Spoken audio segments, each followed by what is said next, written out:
Bonjour à tous, pendant un an je vais vous présenter un film par jour, soit 365 films dans l'année. Aujourd'hui on est au 25e film, The Great Debaters.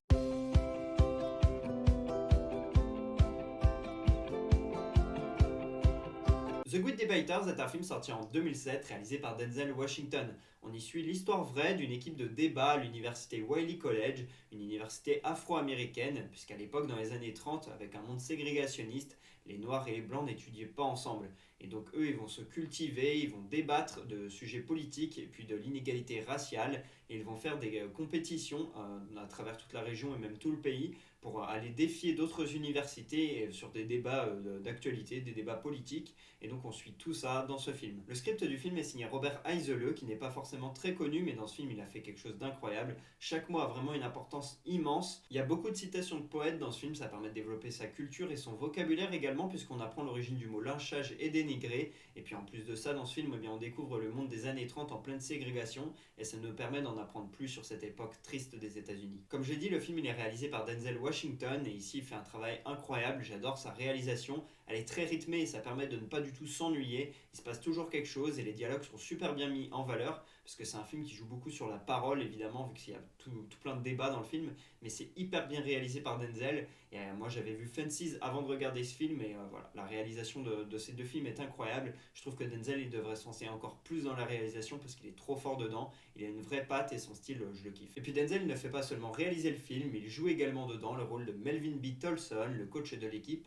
Il est très bon dans ce film, tout comme Forest Whitaker qui avait joué dans Le Majordome et dans Le Dernier Roi d'Écosse, des films pour lesquels il a obtenu des récompenses. Là il joue un papa et il a un rôle assez important, j'aime beaucoup son jeu. Et puis on a aussi Denzel Whitaker qui lui est beaucoup moins connu, et ce que je trouve marrant c'est qu'il a le même prénom que Denzel Washington et le même nom de famille que Forest Whitaker, qui jouent tous les deux dans le film, mais il a aucun lien de parenté avec les deux acteurs. Pour terminer avec les acteurs du film, Journey Smollett et Nate Parker, ils jouent deux étudiants débatteurs, et je vous conseille de vous intéresser au travail de Nate Parker, parce qu'il a réalisé et joué dans des films dans lesquels il met en avant des inégalités raciales, des injustices, etc. pour dénoncer tout ça, et donc voilà, c'est un thème qui lui est très important, et c'est ce qu'on voit dans le film. Et enfin, pour terminer avec la présentation, une des productrices du film est Oprah Winfrey, et on sait que c'est très important pour elle de parler des droits des Noirs aux États-Unis. Si je vous parle de ce film aujourd'hui, ce n'est pas pour une raison particulière. À la base, j'avais prévu de parler d'un autre film, mais je n'ai pas assez aimé ce film-là pour vous en parler. Dans ce concept, je parlais que de films que j'ai aimés, donc voilà, j'ai décidé de changer d'avis au dernier moment, parce que j'ai vu The Good Debaters il n'y a pas longtemps, et j'ai tout simplement kiffé. Et donc du coup, dans cette catégorie, je me suis dit que ça pourrait être sympa de vous parler des destins de chaque personne qui a réellement existé, du coup, vu que ce film est une histoire vraie, donc c'est ce qu'on va faire. Tout d'abord, Melvin B. Tolson, le coach de l'équipe, il est devenu poète, et puis il a permis à 31 000 métayers de se syndiquer. Et en fait, des métayers, c'est des personnes qui payent pour la location d'une terre à un propriétaire. Souvent, c'était des noirs ou des blancs très pauvres qui louaient à des propriétaires blancs assez riches. Et voilà, les propriétaires, ils abusaient sur les prix, sur les conditions, etc.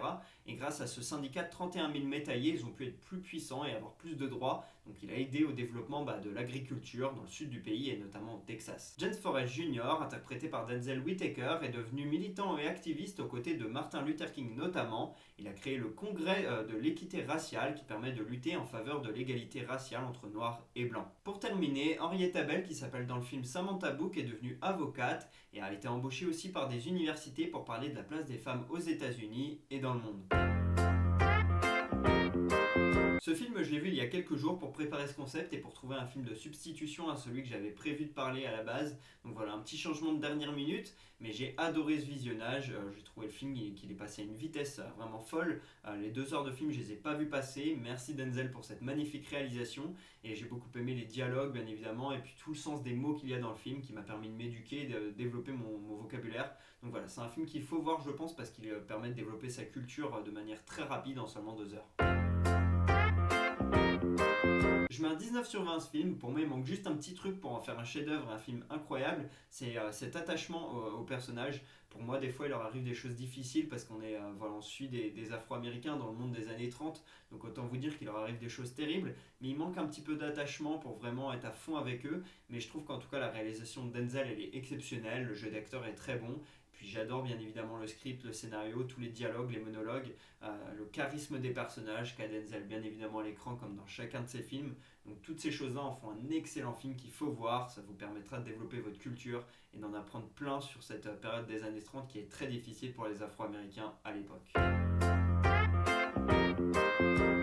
anecdote, l'acteur Forest Whitaker il est atteint de ptosis. C'est une faiblesse au niveau du muscle de la paupière qui fait qu'elle redescend sur l'œil, donc du coup il a un regard assez particulier et mystérieux. Deuxième anecdote, après avoir tourné ce film, Denzel Washington il a fait un don d'$1 million à l'université Wiley College pour que celle-ci réouvre le groupe de débat qui avait disparu. Troisième et dernière anecdote, depuis les années 70, Harvard interdisait les tournages de films sur son université, mais là ils ont fait une exception pour le film et pour Denzel Washington. Et si l'interdiction elle avait eu lieu, c'était à cause notamment du tournage de Love Story qui s'était très mal passé dans les années 70. Voilà pour ce 25e épisode d'Un jour un film, j'espère que je vous aurai donné envie de regarder The Great Debaters. Pour ma part, je vous dis à demain pour parler du 26e film de l'année, et pour que vous sachiez de quel film on va parler, un petit indice, Lutte. Donc voilà, dites-moi en commentaire si vous voulez de quel film on va parler, à demain.